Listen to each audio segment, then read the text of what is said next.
Hi friends, welcome back to my channel which is Aastha Balwan. I hope you all are good. तो इस video के अंदर मैं आपको, जैसे मैंने पिछले वीडियो में अपने इंग्लिश के मार्क्स मेरे 92 कैसे आए थे, मैंने क्या क्या गलतियाँ करी थी और क्या क्या चीज़ें थी जिन्होंने मुझे हेल्प करी थी मार्क्स लाने में, उसी तरह आज मैं आपको संस्कृत के बारे में बताने वाली हूँ कि मैं 100 मार्क्स कैसे लेके आई। और इस वीडियो में सिर्फ आपको संस्कृत नहीं कि कोई भी लैंग्वेज सब्जेक्ट हो या फिर थ्योरी सब्जेक्ट हो, उसके लिए काफ़ी ज़्यादा बेनिफिशियल टिप्स मिलने वाली है।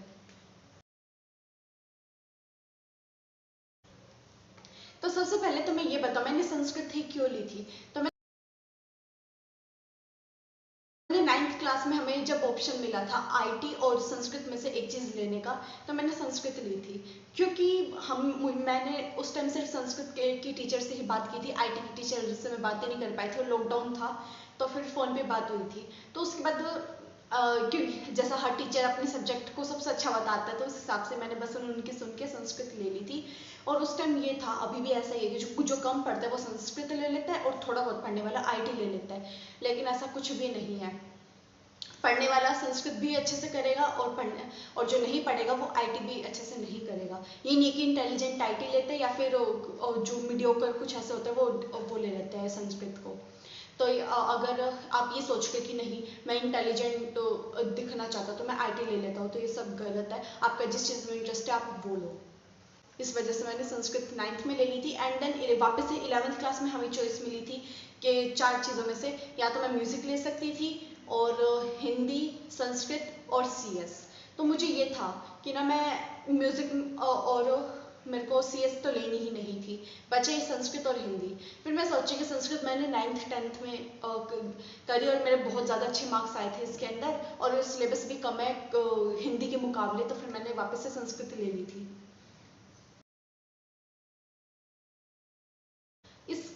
उसके बाद ये सवाल उठता है कि आपको संस्कृत लेनी चाहिए या नहीं, ये एक अच्छा डिसीजन साबित होगा या नहीं होगा। तो ये सच में काफ़ी ज़्यादा अच्छा डिसीजन हो सकता है अगर आप संस्कृत लेते हो। क्यों? क्योंकि अगर आपके इसके अंदर 100 मार्क्स आते हैं तो आपको सीबीएसई की तरफ से सर्टिफिकेट भी मिलता है, और इसके अलावा आपकी परसेंटेज को काफ़ी ज़्यादा बूस्ट कर देते हैं मार्क्स आपके।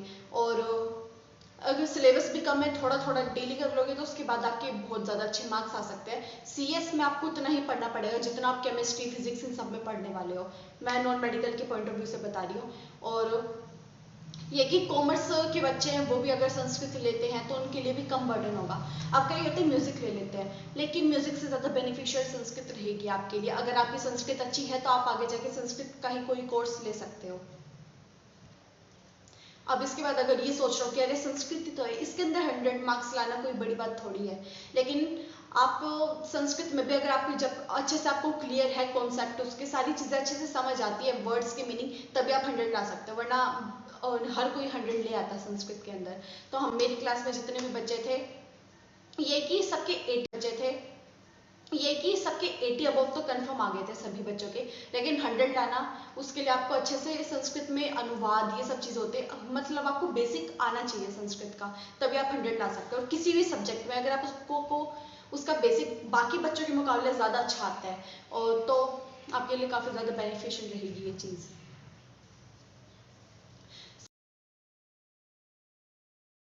सबसे पहला पॉइंट, अब अगर मैं टिप्स की बात करूँ तो उसके अंदर ये आएगा कि आपको ने इसको इग्नोर नहीं करना है बिल्कुल भी। इसे ये मत सोचना कि चलो ठीक है, ये कहा था कि कम सिलेबस है इसका तो इग्नोर ही कर लेते हैं। नहीं, अपन ने किसी भी सब्जेक्ट को, चाहे वो कितना भी ईजी हो, अगर आप उसे इग्नोर कर रहे हो, ये सोच रहे हो एग्जाम्स की छुट्टियों में ही कर लेंगे, तो सबसे बड़ी गलती है। हाँ, अब अगर ये कि आपको लेने सिर्फ पासिंग मार्क्स है हर चीज़ में, तो आप ऐसा कर सकते हो। लेकिन अगर आपको अपनी परसेंटेज बूस्ट करनी है, या फिर आपको ये कि अगर मैंने कोई सब्जेक्ट पढ़ा है और 2 साल बाद अगर कोई मुझसे पूछे कि आपने पढ़ा था, आपको इसके अंदर आता क्या है, तो इस हिसाब से आपको डेली पढ़ना पड़ेगा, ताकि आप बता सको हाँ मैंने 2 साल बाकियों के मुकाबले ज़्यादा संस्कृत पढ़ी है, तो इसलिए मुझे इतना ज़्यादा आता है इसके बारे में।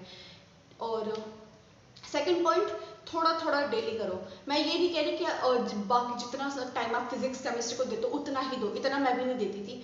ज़्यादा से ज़्यादा डेली इसको तो आप 10 मिनट भी दे दोगे ना, वो भी मोर देन इनफ है।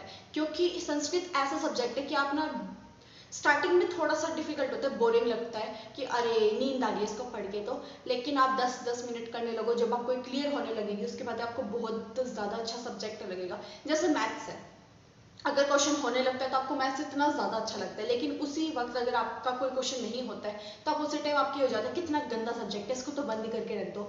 तो उसी तरह से अगर आप डेली डेली सिर्फ 10 मिनट दोगे ना, 10 भी नहीं तो 5 मिनट तो दे दो कि थोड़ा सा तो पढ़ लोगे ना डेली, तो अभी आपके बहुत ज़्यादा 100 मार्क्स आ सकते हैं संस्कृत के अंदर। आपको सिर्फ थोड़ा थोड़ा डेली करना है, ना कि पूरे महीने में एक दिन उठाओगे, ठीक है। एक और फायदा जो मुझे मिला था ना संस्कृत का, संस्कृत मेरा फेवरेट सब्जेक्ट था, तो इस वजह से जब भी मैं पढ़ाई करने बैठती थी तो सबसे पहले संस्कृत ही किया करती थी, ताकि ना एक बार वो हो जाए कि जैसे काफ़ी वीडियोस में बताते भी है, जब भी आप पढ़ाई शुरू करो तो सबसे पहले अपना कोई फेवरेट सब्जेक्ट उठाया करो। तो उसी तरह मैं टारगेट सबसे पहले ना संस्कृत का लिख के उसको जल्दी से कंप्लीट करके टिक लगा देती थी, उसके बाद बैठ के और ज़्यादा पढ़ने का मन किया करता था। तो यही मैं आपको कहूँगी, अगर आपको इसके अंदर इंटरेस्ट पैदा कर सकते हो ना, बहुत ज़्यादा अच्छा सब्जेक्ट है, और फिर आप पढ़ाई इसी से शुरू करोगे तो ज़्यादा मोटिवेट हो जाओगे कि हाँ एक सब्जेक्ट तो हो गया मेरा, कितना इजी काम था, सारा आ गया। और स्कूल में भी जब तारीफ मिलेगी ना, संस्कृत आपको बाकी के मुकाबले बहुत ज़्यादा अच्छी आती है, तो अलग ही लेवल की खुशी होती है। और ये वैसे भी कितनी अच्छी भाषा है हमारी संस्कृति से जुड़ी हुई, तो आपको ये आनी ही चाहिए, कम से कम ऐसा हो कि बस ये ना हो कि आप हमें तो सिर्फ लता लते। फिर भी अगर आपको संस्कृत नहीं लेनी है ना, तो सच अगर आप ऑप्शनल आपको वो चॉइस दे रहे हो तो अपना फेवरेट सब्जेक्ट ही लो। ऐसा सब्जेक्ट मतलब जो आपके ऊपर प्रेशर बन जाए। अगर आपको बहुत ज़्यादा इंटरेस्ट है सीएस के अंदर, आपको आगे जाके उसी से रिलेटेड कोई कोर्स करना है, बहुत आपको मतलब बहुत ज़्यादा खुशी मिलती है सीएस पढ़ के, तो आप सीएस लो। वरना अगर आपको वो संस्कृत पढ़ के खुशी मिलती है तो आप संस्कृत लो। ये नहीं करना कि ना बाकी बच्चे ले रहे हैं, मेरे दोस्त ये ले रहे हैं तो मैं वो ले लेता हूँ। एक पीरियड की बात है, अलग बैठ जाओगे, कोई दिक्कत नहीं होने वाली है। अपना ऐसा सब्जेक्ट लो जिसको पढ़ के आपको खुशी मिले। और लास्ट मेरा 5th पॉइंट, चाहे हिंदी हो, चाहे संस्कृत हो, इंग्लिश हो, मैथ्स, कोई भी सब्जेक्ट हो, आपको उसका बेसिक आना चाहिए। उसी तरह संस्कृत का भी थोड़ा सा एक बेसिक होता है। जैसे आप अगर अनुवाद करने वाले हो कि आप हिंदी से संस्कृत में वाक्य कन्वर्ट कर रहे हो, तो आपको कुछ चीज़ें आनी चाहिए। जैसे कि पठती एक वचन में होता है, पठता है दो वचन में, द्विवचन में होता है, और बहुवचन के अंदर आपका पठन दिया जाता है। तो इस तरह से कुछ बेसिक चीज़ें जो आपको आनी चाहिए ताकि आपके लिए वो सब्जेक्ट ज़्यादा इजी हो जाए। उसी तरह इंग्लिश में, मैथ्स में भी आपको ना, जब तक कोई सब्जेक्ट आपने ले रखा है और उसका बेसिक ही क्लियर नहीं है, तो आपको आगे उसको करने में बिल्कुल भी मज़े नहीं आने वाले हैं। तो आपको ये इन चीज़ों का ध्यान रखना है अपने किसी भी ऑप्शनल सब्जेक्ट में या फिर किसी भी एक लैंग्वेज सब्जेक्ट के अंदर, ताकि आप उसके अंदर 100 आउट ऑफ 100 स्कोर कर सको। और अगर आपको वीडियो थोड़ा सा भी बेनिफिशियल लगा है तो please like, share and subscribe this channel.